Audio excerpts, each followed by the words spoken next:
Hoy, life update. Pauwi na ako. Ayan, nakakatakot. Dami sasakyan. Hindi ko lang tao dito sa daan. Oh, pugi ko dito. And ngayon, mag-abang ako ng sasakyan. So ayun guys, mag-abang na tayo ng sasakyan pauwi. Ayan si Reven.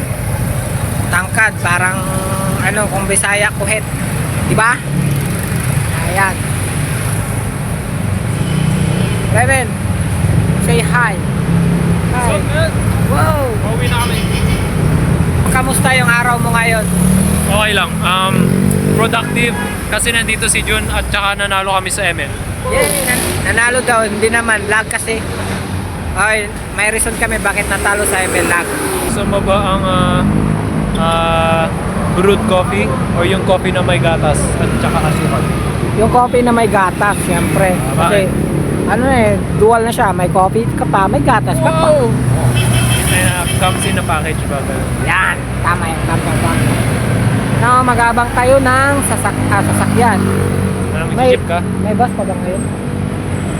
Jeep mo ka na lang. Ayoko ng jeep. Ang ano yun o. Jeep pa nga na starting line pa nga eh. Parang gusto na paliparin eh. Kaya ayoko ng jeep. Ayun. Ayoko ng jeep. Kaya So ito, bukas makikita nyo ulit si Jun. ayan, Gagawa ng video. mag-study kami ulit and mag-prepare kami sa exam. Yes. So Pray for bukas, us guys. yeah, prepare us. Finals exams na namin. We're trying to have a good grades because we are a good dog. Ang Reven, ano natutunan mo about sa programming ngayon? Programming is like a life. No. Ano yung topics na natutunan mo ngayon about programming? And what language did you use?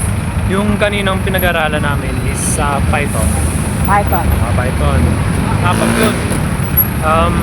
Encapsulation, polymorphism, inheritance, tsaka yung magic. Okay. Kung hindi mo alam yun, i-search mo na lang. Wow.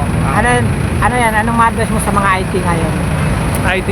Kung IT ka, tanungin mo sa sarili mo, ba't yun ang pinili mo? At ba't yun ang decision mo sa buhay? Pero, proud ako sa'yo kasi similar tayo ng interest. Okay. Sabay-sabay tayo overthink. Good job.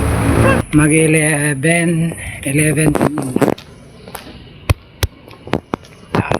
wala na masama tinuoras yung pag-uwi ko. And yep,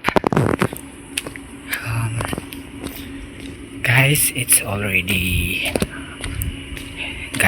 update, it's almost 11 PM in the evening. Galing ako sa school, so huwag nyo tutularan. So ayan, lock na yung gate, so di ko alam paano tayo makapasok ngayon. So good luck, bye bye.